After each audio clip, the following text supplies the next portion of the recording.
acting when defending. I think it's like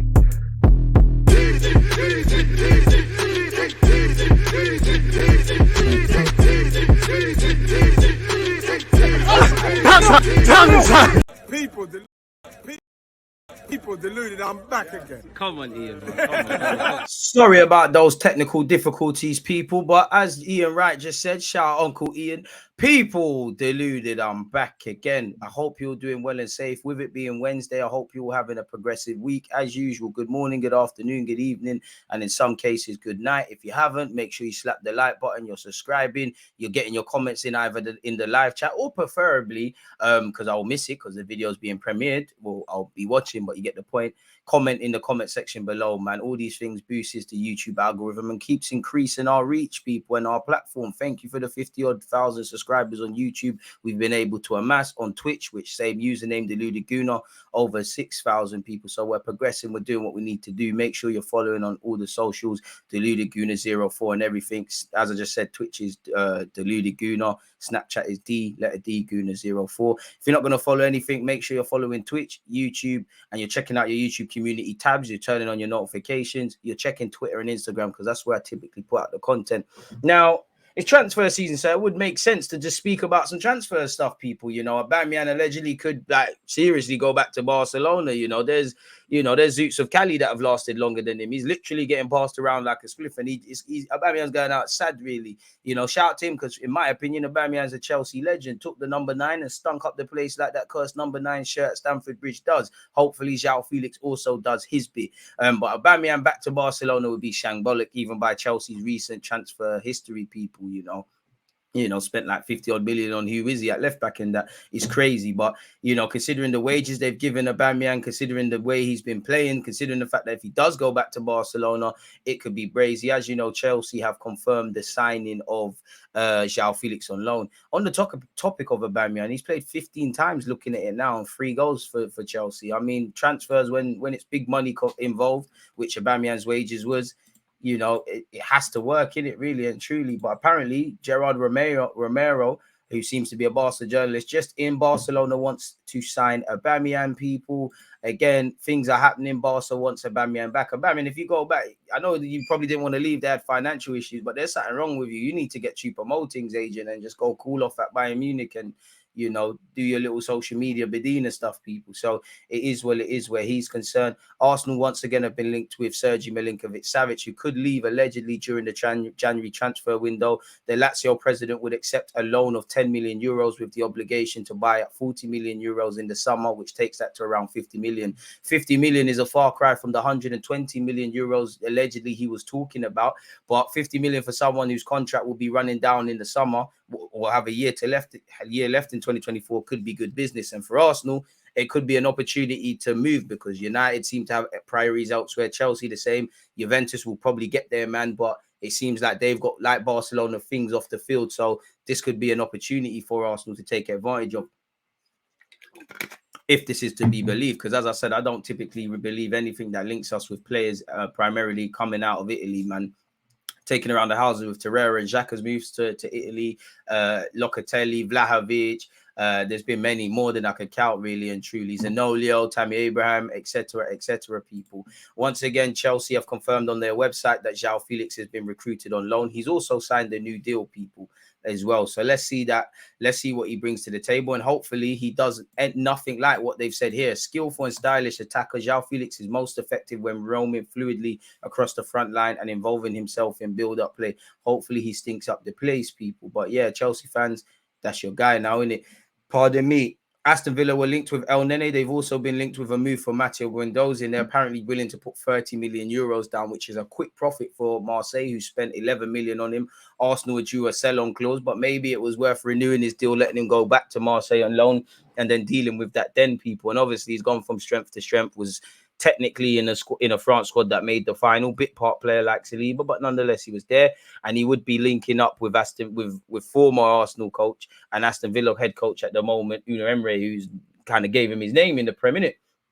And they're also close to signing Villa, that is Alex Moreno, who's undergoing a medical.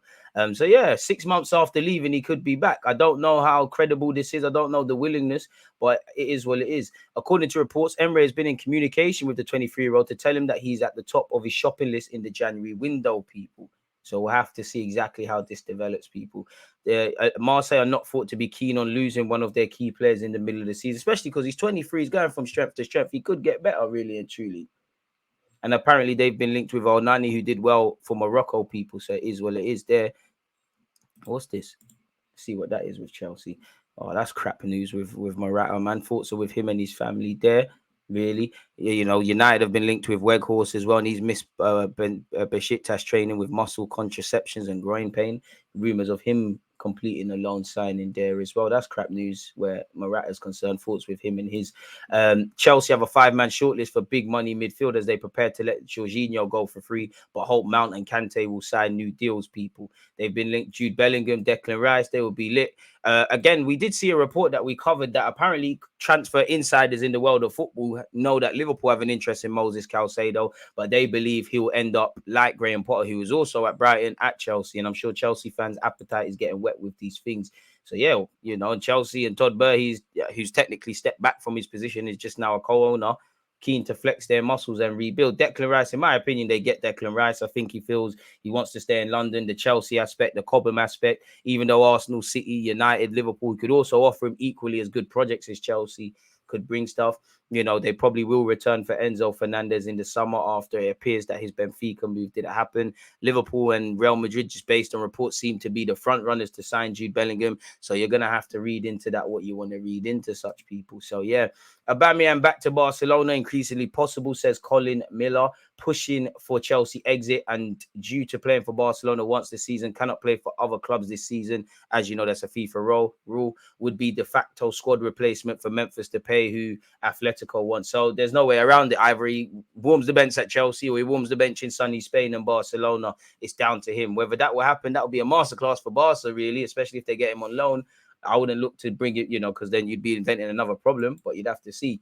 Xavier said, we are happy with the squad in principle. There will be no changes. There's been no meeting. On Memphis Depay said, we don't know anything. We'll see what happens. I told the board that I'd be happy if the squad remains as it is, keeping his cards close to his chest. Once again, Felix has officially extended his contract with Atletico until June 2027 ahead of the loan move. The loan move will be valid until the end of the season and doesn't include a buy option clause. So Chelsea will have to renegotiate. Mudryk wants to join Arsenal. He's obsessed with Arsenal. There's a respect towards the player from Shakhtar. That's why I think the Ukrainian club might accept less than 100 million euros, says Fabrizio Romano. Check out my other videos because admittedly, people, I'm getting a bit tired of speaking about Mudryk, but who knows? As it says here, Chelsea paying us, this is a Barca account, 12 million euros for Aubameyang 6 months ago, and now it's getting him back for free. Sounds about right. Todd Burr, he continues to get absolutely schooled by Jean Laporte. But as that comment says, let the deal happen first before you chat nonsense. Man United have deal in principle in place for Burnley striker, but awaiting termination of the Besiktas loan. This is in relation to Weghorst, people. We'll have to see how that develops. Let's see what Sky Sports' transfer centre is saying. Wolves are closing in on Felipe from Atletico Madrid. Don't Wolves need some strikers? Wolves are interested in Wan-Bissaka, who seems to be given a new lease of life at United. And anyone that watched Man United against Charlton, you saw the lot came off. So maybe Wan-Bissaka has to stay, people. In that regards, Tyler Morton has signed a new long-term contract with Liverpool, the 20-year-old. Once again, we've seen that Guendouzi news. Apparently, Spanish football expert on Joao Felix said, it's not a surprise because I don't see Joao Felix playing here. It was a relationship that was completely broken with Diego Simeone. We knew that he was leaving. We didn't expect him to play again for Atletico after the World Cup. They had to do it. They had no option.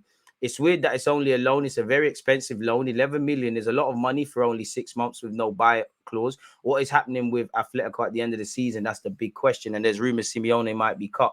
I think it works because for Atletico, it's a very expensive salary that Chelsea is going to pay. And for Chelsea, they're getting an outstanding player that wanted to leave. He's motivated. He wants to show Simeone and to Atletico that he's worth the 127 million euros that Atletico paid for him. So it's a prove it deal for these 6 months. I mean, what single things can change? And obviously Chelsea are in a turbulent time because none of their attackers are bad players, but Sterling, Aubameyang, Havertz, Mount, Ziyech, none of them are banging. What makes Felix think he's an exception to the rule?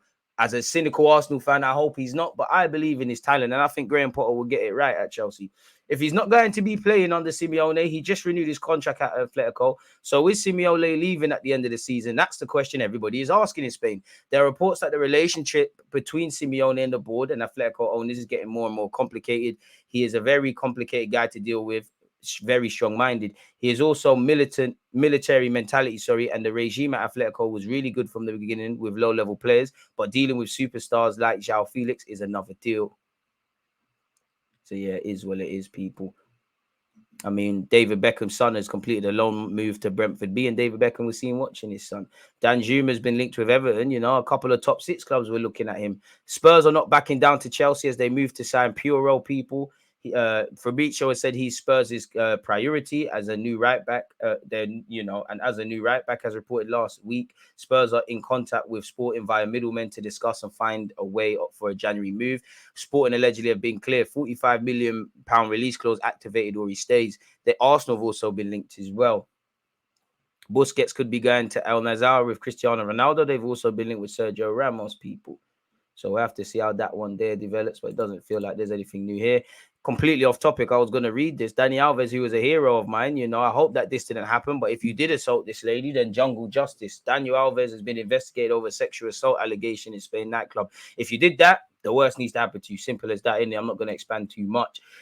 This guy was chatting crap. The French Football Federation president, the FFFP president, Noel Legat, was talking nonsense about Zidane, and now he's felt the pressure, people. He's been back to step down. I don't know why he made dismissive comments about Zidane, but yeah, people, completely off topic, but they're onto him, people. Shouldn't have talked nonsense then, innit, really, in that regard. Let's see what's going on in the world of transfers on goal.com to kind of round this up, people. Oh, wait. Did it refresh? Oh, let's go right to the top. What's going on here? Atletico Madrid could be about to sign Soyuncu, whose contract is running down. Watford want to sign Pellissieri on loan from Man United, but allegedly he wants to stay to continue to keep proving to Ten Hag that he can be of use to Man United. Roma, Karlstrop has been kind of alienated by Jose Mourinho, and apparently Southampton and Bournemouth are at him. Villa are ready to offer 30 million for Matteo Guendouzi.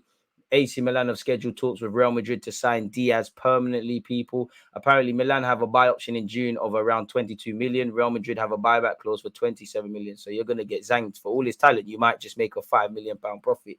City could be about to cut the loan spell of Liam Delap and send him out to another championship club.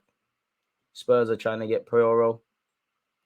Felix extended his deal before joining Chelsea, as we know. Rudy Garcia has confirmed Cristiano Ronaldo will make his debut against PSG in a friendly, which we hope Messi's playing. Wolves are in talks to sign talented young midfielder from Bristol City, Alex Scott, plays for England at youth level. Gerrard's been linked with the Poland job, which, you know, maybe Matty Cash has put in a favour for his man.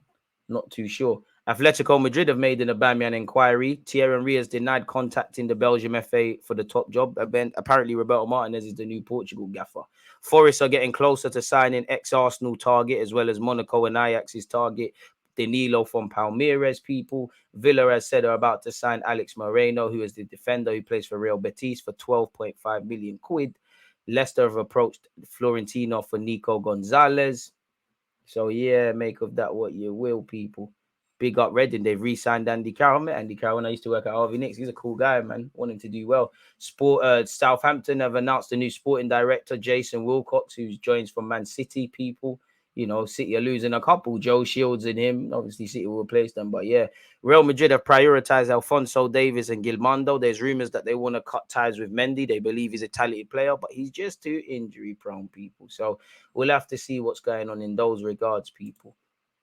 And this is just some more Mudryk news, but Fabrizio Romano, which I covered this in the last vid, the player always wanted Arsenal as a priority. So on the player side, nothing has changed. I've seen many rumors in the last 2-3 days saying it's almost done, Mudryk to Arsenal. At the moment, it's not done. At the moment, it's negotiations between Arsenal and Shakhtar. The player wants Arsenal, and that's helping Arsenal in negotiations. They are confident, they are optimistic, but it's not a done deal yet. Arsenal know that Shakhtar wants 100 million euros for Mudryk. The player wants to go. The player wants to go to Arsenal. The player is obsessed with Arsenal. So there's also this kind of respect for the player. And this is why I feel in the end, they could accept something less than 100 million euros. But as of right now, they're still asking for 100 million euros. Let me just say, Arsenal are really confident because they're speaking to Shakhtar every single day. They are pushing in negotiations. They are trying to find a way to give Shakhtar what they want. but not guaranteed 100 million euros. Talks ongoing. Arsenal are confident, but it is not done yet. And with that, people, smash the like button, comment, and subscribe if you haven't. There seems to be nothing else in the world of transfers, so I'm going to let you lot get out of it. As I said, smash the like button, comment, subscribe if you haven't. Stay blessed, stay safe,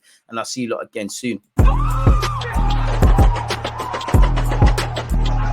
There's always just that active defending. I think it's like